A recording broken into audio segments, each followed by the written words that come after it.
Struggling to manage your business expenses with cash alone? With TC Barter, trade credits are easier to earn than cash, and they help you conserve what matters most. Use your trade credits to access goods and services while keeping your cash for the important things. Whether it's paying taxes, loans, mortgage, utilities, or your team, TC Barter helps you save where it counts. More flexibility, more control, more opportunities for your business to thrive. Download the TC Barter app now and start trading smarter today. Hey everybody, welcome. I'm sorry I just forgot to hit the button. We're a little bit late. We're off, but we're off to the races and go. We got less than 30 minutes and we got a lot of stories to go through. I'm so excited. It's been a manic Monday. There's been busy beavers out there. And let's talk about what happened with the Feds going off tomorrow. We got numbers coming all week, and let's see what we can do to make that happen and work for you. Okay? So I got to do something. I got to make an adjustment. I forgot to do something. Oh my gosh. I'm so sorry. So we're just a little bit messed up a little time. I just sat down in the seat and so excited. Okay? So we're going to, yeah, there we go. We feel so much better now, right? Anyway, I'm Michael Tanner. I'm your host. It's a trader's option. It's an option for you to trade, buy, and sell. If you want to be able to be in the know, we don't just do the hype. We do the news, and we bring it to you every single day. I'm here 7 days a week in the morning and 5 days a week at night. And if you guys will help support and like and subscribe to the channel, we picked up, 6 subscribers? That's awesome. We need more. We need more likes. We need more shares. We need more of this stuff to happen for us, so that we can continue doing the channel. All right. So let's hit it. All right. So what do we got going on? All right. So we got the Fed. So the Fed's going to meet tomorrow, right? So it starts on Tuesday, and we got numbers that are going to be coming. So Fed officials may drop a bombshell interest rates on this week, but I don't think so. I think it's just going to remain the same. The Mariner Eccles building, headquarters of the Federal Reserve Board, is on Constitution Avenue in Washington, D.C. and is a relatively short walk from the West Wing of the White House. Oh, yeah, 15 minutes. Don't worry, he's not going to walk over there, okay? All right, Trump's not walking over there. He might, but he's going to give some side eye when he finds out what happens tomorrow. I'm pretty sure. Anyway, so presidents want low interest rates. They just do. And the Federal Reserve Board is charged with promoting full employment and low inflation. The idea sounds sort of familiar, but they aren't. And they're way different, okay? And when it comes to, they butt into one another, fireworks can erupt. And it's going to happen that Trump's going to see this, and he's going to hit the roof when he realizes, A, it's either going to be one of two things. One, they're going to hold interest rates the same. They might raise them. What we're looking at, more likely it's holding the same. That's what I'm thinking. We'll do a predicted bet sometime with people. I think it's gonna hang in there like that. So as Trump sees it, he's always screaming about lowering the interest rates. Now, so what are we looking at? The meeting, which starts Tuesday, tomorrow, will be at 2 p.m. Wednesday with decision announcement and a news conference with the Fed Chairman Jerome Powell starting at 2:30 p.m. Now, the Fed decision is part of a parade of economic reports this is coming week. This report will reflect everything from mortgage rates to food prices and stock reports. So they got everything, okay? And they sit there and they study it, and this is what they do. Okay, that's their job. The Fed can cut rates at any time, and Wednesday would be just fine with President Trump if the committee puts the rate cut into FOMC statement. He said Friday that he knows more about interest rates than the Fed. No, you don't. No. He likes to talk, but he's not an operator. Somebody who can run casinos into the ground. What do you do to lose money at a casino? You put guns at the door. Shoo, go away. Shoo, don't spend money here. Okay, it doesn't make sense to me. Anyway, it would be fine with home builders, real estate developers, and companies like Boeing that need affordable financing. But the president should not hold his breath. According to CME Group's Fed Watch tool, there's almost no chance of a rate cut. According to the CME Group's Fed Watch this tool this week, The Fed will hold its key funds rate at 4.25%. So 4.25% to 4.5%, a level set at December. They may not cut rates until June, and don't expect it. Okay. So what does that mean for us crypto traders? We want lower rates, because if we have lower rates, then we get more people pulling into the market. And then we get more wilder swings, and we get more volatility, which is good for a crypto trader. We're doing this 24 hours a day. Some of us, we got farms and stakes and other things. It'll pop off. Yeah, but right now that's not in the cards. And one can be sure that Fed Chairman Jerome Powell will be quizzed closely by news conferences, probably some text messages from President Trump. Who knows? After meeting about the decision, and when the Fed expects to cut rates again, the reaction he expects from Trump administration. President Trump will weigh in later loudly, right? He'll be pissed, but there's not much he can do about it, especially if the Fed does what everybody expects. So Trump complained about Powell in 2019. Yeah, he complained, all right? But interest rate debate is more about whether Trump, a real estate mogul before turning the television into politics, knows more about rates than the Fed. It's also personal. In 2019, Trump, who had appointed Powell in 2018, was unhappy with the Fed boosting rates even slightly to 2.25%. Then, with federal funds that rate trimmed to 2%, Trump wasn't sure who the bigger enemy was, China President Xi or Jerome Powell, because he's having a hard time figuring that one out sometimes. Because he said, hey, I'm running for office here. I'm running. Don't you see me? What? Well, the reality of giving my $6 billion, running up the deficit, it's inflationary. That's just what happened. And it had to be done. And it's like, it's nobody's fault, but that's what happened. Anyway, the Fed was very deliberately raised rates from early 22 into the middle of 23 to beat down the sudden sharp inflation surge of the COVID-19 pandemic eased. Everyone can remember when gasoline. Do you remember when it topped $5? I do. Okay. And everyone remembers the sudden food price inflation that it's eased a bit through the prices really haven't fallen. So it's not going up as much anymore, but I'm still seeing eggs at $6-7. Yeah. Okay. You see that? Okay. There's a lot of reasons for that, but part of it's inflation. You see the milk is better. In my area, it's like $3 a gallon. It's about the same cost of gasoline. Okay. So it's better, but it's not where it was. Anyway, the Fed moves pushed interest rates higher and sparked an ugly stock market sell-off. A frenzy at home buying set off by ultra-low mortgage rates was brutally stopped, and home sales finished at 2024, their lowest annual sales rate since 1995. Now, but it has to be that way. You can't have an escalator go all up forever. And China's paying the price. So what is all this tariff stuff about, and what's the stuff with interest rates in China and everybody? Well, China exports most of their production. They're doing terribly domestically.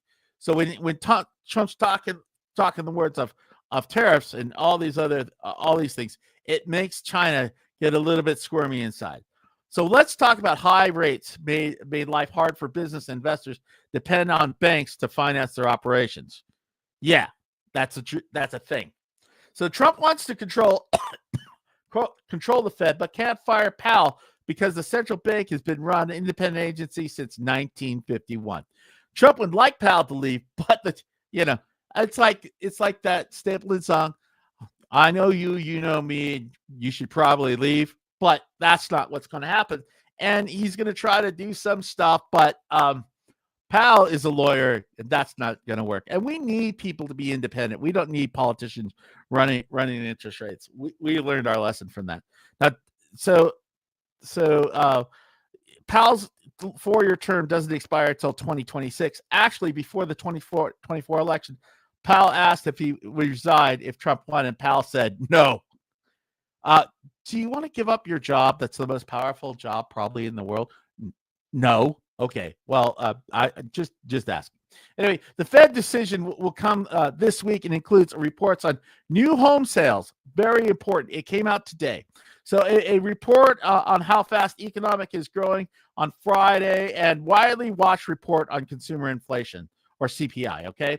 And the most important Fed's point of view is the personal consumption expenditure price index report on Friday. The overall index should measure inflation 2.6% year over year. The core PCE coming at 2.8%. And our GDP is going up at 3%, but we're importing more stuff right now, so it's knocking it down. Yeah. So the Fed wants inflation to run at 2% and has been frustrated this year that it hasn't happened, and are reluctant to cut rates without further paying proof of that goal and can be achieved. All right, so it's about time.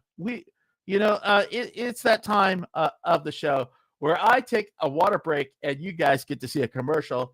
This one's only for 39 seconds, and we'll be right back. Running a car dealership requires constant management of inventory and costs. But what if you could trade to save on those expenses? With TC Trading, trade cars or services like maintenance for things you need, like advertising or even cleaning services. This brings new customers to your dealership while preserving cash for more important needs. Trade smart, save cash, and grow your business with TC Trading.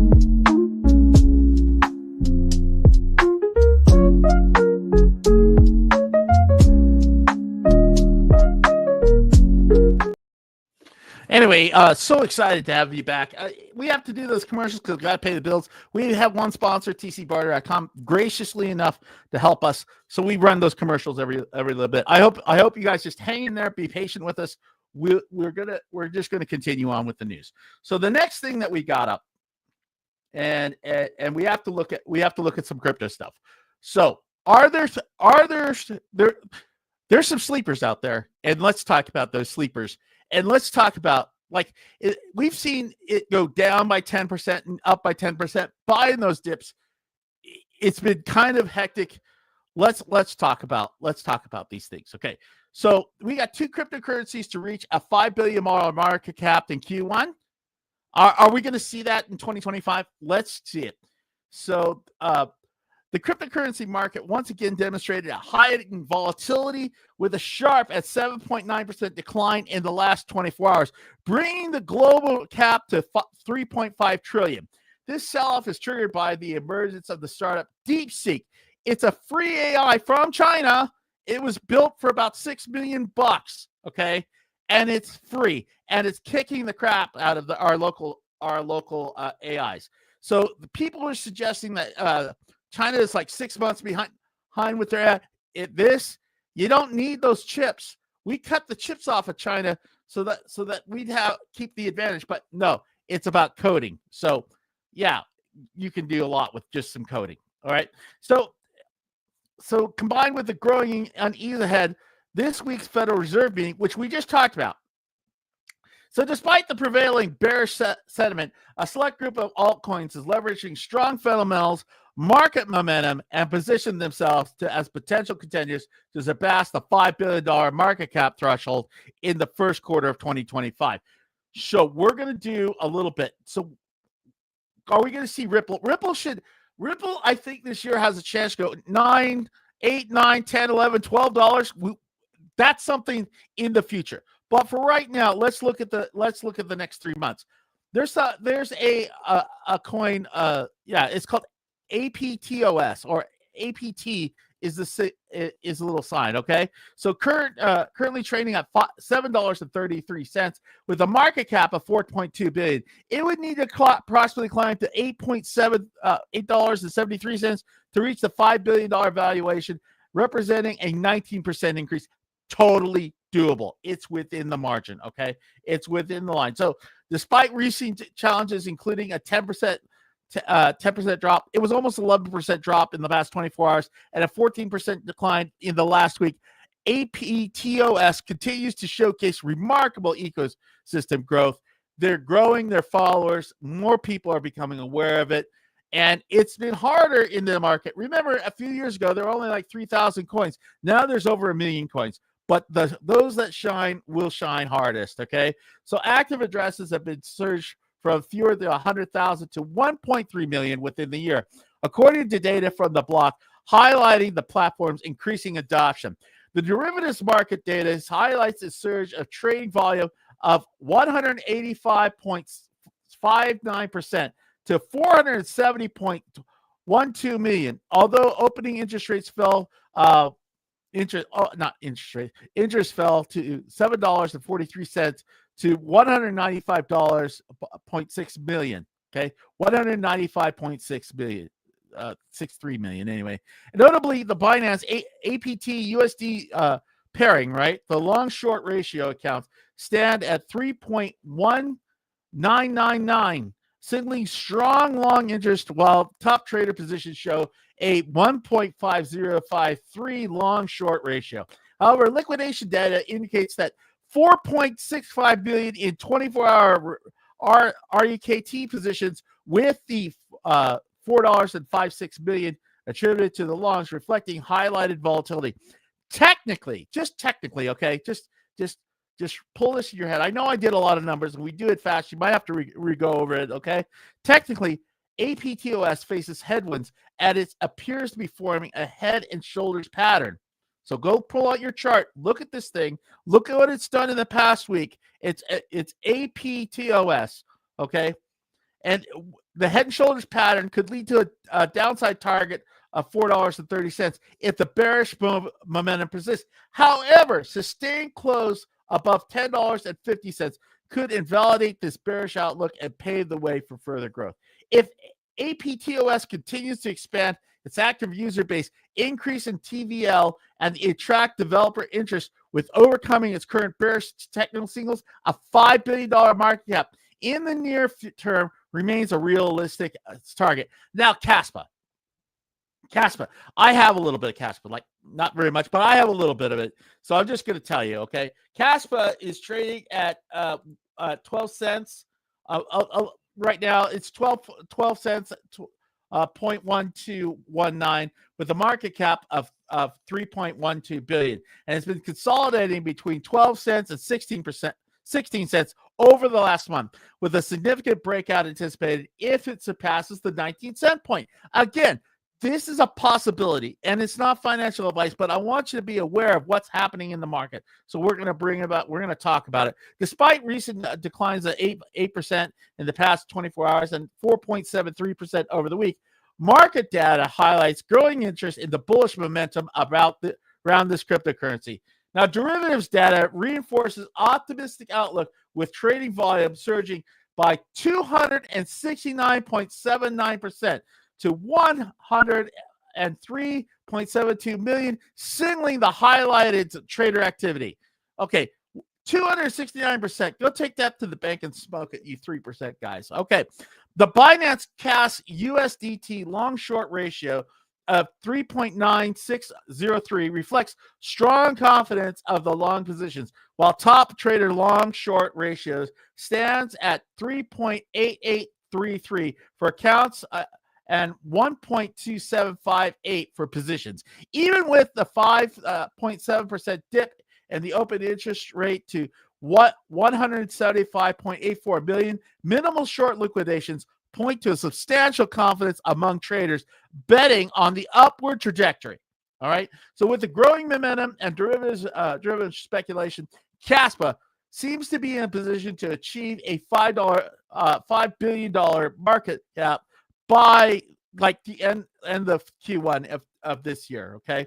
So monitoring of 2025. All right. So monitoring key price levels, trading volumes, and ecosystems development for both assets will be critical for maximizing as they game themselves for the next phase of growth at the volatile digital asset space. So what are we going to be looking at next? We got a PayPal story to do. We got hey, Starbucks isn't going to let you freeload in their lobbies anymore. I don't know about that.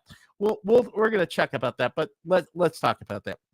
So PayPal has to ensure all U.S. customers use multi-factor logins. All right. So why are they doing that? So the New York State's Department of Financial Services, okay, New York State. They regulate all the financial markets, in the state. They're very sophisticated. Has finally ordered PayPal to pay $2 million settlement over a 3-year-old data breach. On January 18th, 2023, PayPal announced that it suffered a massive data breach that led to cyber criminals access to customers' sensitive personal information. What kind of information are you wondering about? Okay, this is social security numbers, birthdays, everything that you possibly need, okay? And when you get into somebody's PayPal account and their information, you can hunt down their relatives and their other things. So what PayPal had to do is pay $2 million settlement over the data breach from 2022. I don't know if you know this, but the metrics don't make sense because they didn't even get what we would consider a speeding ticket. $2 million to PayPal? Come on. That doesn't mean that. That means nothing to them. So in the consent order dated January 23rd, 2025, there was a mention of events related to the data breach. Per the document, a security analyst alerted PayPal about the online message PP exploit to get SSN on December 6, 2022. A URL attached to the message redirected users to PayPal's website to check their social security numbers, SSNs. On the same day, PayPal noticed that the form 1099Ks available on PayPal's website had unmasked customer information. This included details, like I said, date of birth and full SSNs. It's bad enough it's the last 4 digits, but full SSNs. The cyber criminals could access those details for about 7 weeks. Okay, 7 weeks. And noted Adrian and A. Harris, Superintendent of Financial Services. The following day, December 7th, PayPal cybersecurity team noticed a surge in attempts to access their website using credential stuffing. The motive was to, quote, gain access to the MPI available in the unmasked form and 1099Ks. The DFS concluded that PayPal failed to qualify staff to handle cybersecurity functions properly and training staff. Really? And so they get away with it? They get away with that? Okay. $2 million to me seems that you get off light. There has to be more involved with this. I want to see more. Okay. The investigation body also found that PayPal's previous practice didn't require multi-factor authentication, MFA, or CAPTCHA to prevent unauthorized access. It's worth noting that PayPal received $2 million fine for the violating. Yeah, we just talked about that. PayPal will also have to ensure that all U.S. customers use the MFA. That's great. And as technology continues to be better each day, cyber criminals are evolving tricks to breach systems. So if you're looking to prevent unauthorized access to your online account, it's better to set up a multi-factor authentication. So if you're a crypto trader, you need to trade with a VPN, right? Just a VPN, and you need to have a wallet that will help you. Okay. So right now, if you want to look, I'm using Ravi. I was using MetaMask, but now I'm in Ravi. I had Coinbase. Okay. So that's what it, so there seems to be more stuff now. So there's so much news today. There's so much crap everywhere. Okay. So let's talk about what we did. What else we're doing. Oh, it's that time. So just give me a second and just hang in there for 39. Struggling to manage your business expenses with cash alone? With TC Barter, trade credits are easier to earn than cash, and they help you conserve what matters most. Use your trade credits to access goods and services while keeping your cash for the important things. Whether it's paying taxes, loans, mortgage, utilities, or your team, TC Barter helps you save where it counts. More flexibility, more control, more opportunities for your business to thrive. Download the TC Barter app now and start trading smarter today. So what are we going on? Okay. So Fed officials, okay.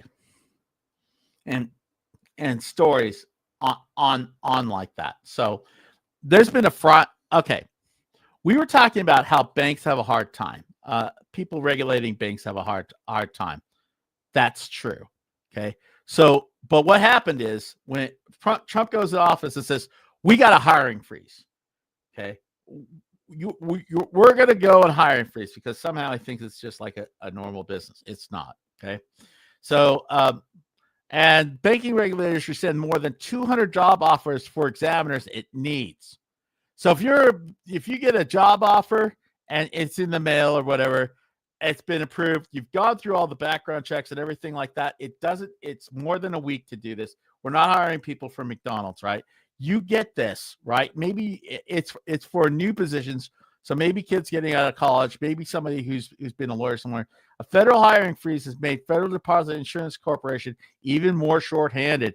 And a government-wide hiring freeze has led to the Federal Deposit Insurance Corp to yank job offers from 100 new examiners. The frontline employees who closely monitor banks to ensure they operate safely and adhere to extensive rulebook. Now, I did deposits training and I've done loan training, and that stuff takes weeks and weeks and weeks and weeks to do. It's not easy, and you don't get a lot of flexibility. The FDIC is already facing staffing challenges, particularly with lack of examiners, undermining its ability to reduce risk of bank failures. A chronic shortage of examiners contributed to the failure of Signature Bank, one of the three large banks that collapsed in 2023, the agency said. So banks, what happens in the United States is really different. If a bank fails, the deposits are insured, the staff just floats, the old staff is fired and new staff floats in, and the FDIC handles it. Okay. Through the FDIC historically operates independently in the White House. It's compliant with the freeze, which President Donald Trump announced through the executive order last week. I think that this is impoundment of congressional funds, and it's illegal. And there's going to be some backlash over this. But Trump being Trump, and give the devil his due, right? Right? Or another way of saying this is needs must when the devil drives. Anyway, so which President Trump announced through executive order last week. The move demonstrates the extent of which financial policy is increasingly set by the party in control of the White House. I don't like that. I like it to be more like, it doesn't matter who's in the White House. We're still regulating the financial markets, okay? But it's just another day, all right? So you might like that. You could leave comments and quotes in the remarks. Anyway, the cuts apply to entry-level positions for examiners. A person familiar with the matter said, broadly speaking, the agency is considered whether or submit requests for exemptions around the freeze, according to another person familiar with the agency's thinking. Both people spoke on condition of anonymity to disclose the internal decisions. News of the cuts drew rebuke from Senator Elizabeth Warren, who was a banker. Yeah, the top Democrat in the Senate panel oversees the FDIC. She called the agency to, quote, explain why it's now axing even more examiners whose job it is to make sure banks don't crash our economy. This is already an impossible job because I'm going to give you the numbers in just a second, but it's really, really difficult. So Elizabeth Warren goes on X, Twitter, X, whatever. Okay. And here's what she's saying. When there weren't enough bank examiners on the beat, the SVB and Signature Bank failed, requiring big bailouts. So it costs money. All right. The FDIC should explain why it's now axing even more examiners whose job it is to make sure big banks don't crash our economy. Now, the FDIC is funded by insurance deposits, and it's doing fine. It shouldn't be worried about a hiring freeze. If anything, they should be hiring more people. I know. Speeders don't like getting speeding tickets, and banks don't like examiners, okay? It's just what it is. One of my friends was an examiner, and yeah, these people, you got to watch them. Anyway, examiner banking to me should be boring. Banking is boring.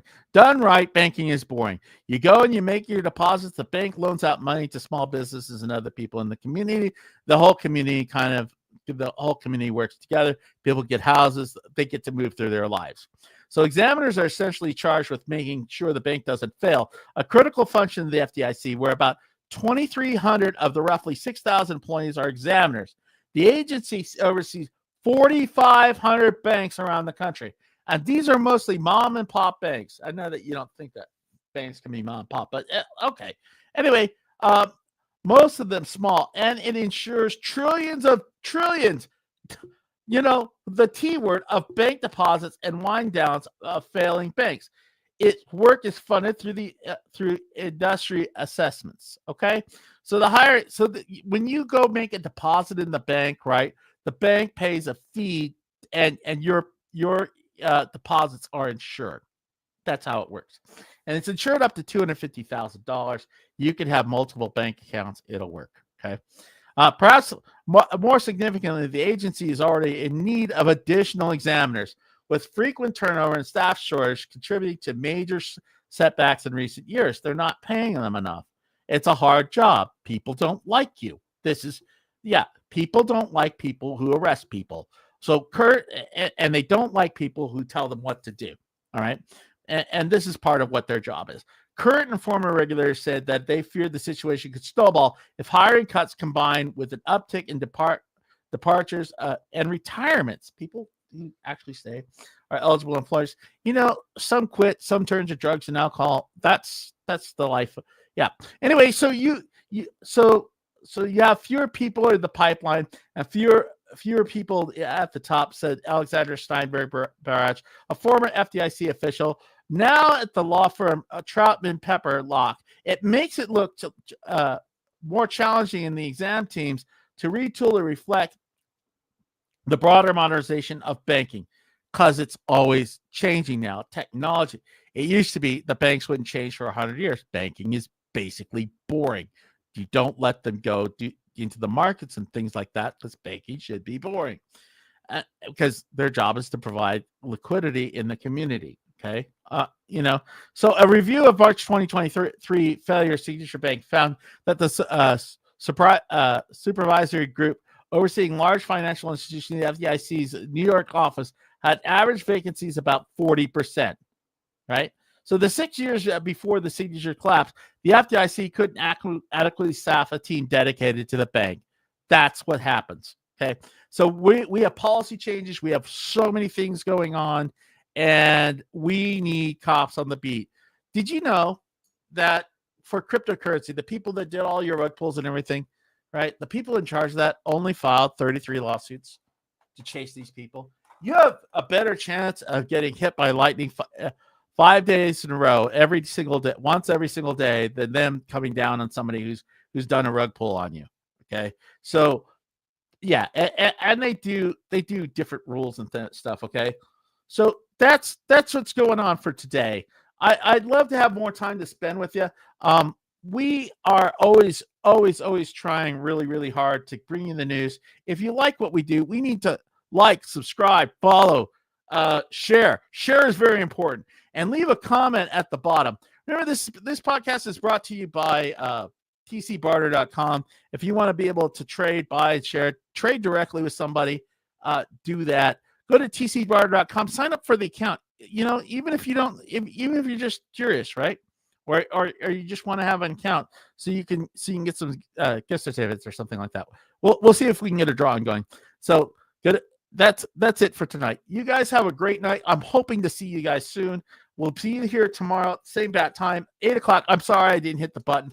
I had to re-hit the button. So 8 o'clock at night, Mountain Standard Time, 8 o'clock in the morning, 8 o'clock in the morning, 7 days a week, Mountain Standard Time, 8 o'clock at night, Sunday through Thursday. You guys have a great night. We love to see you. Bye.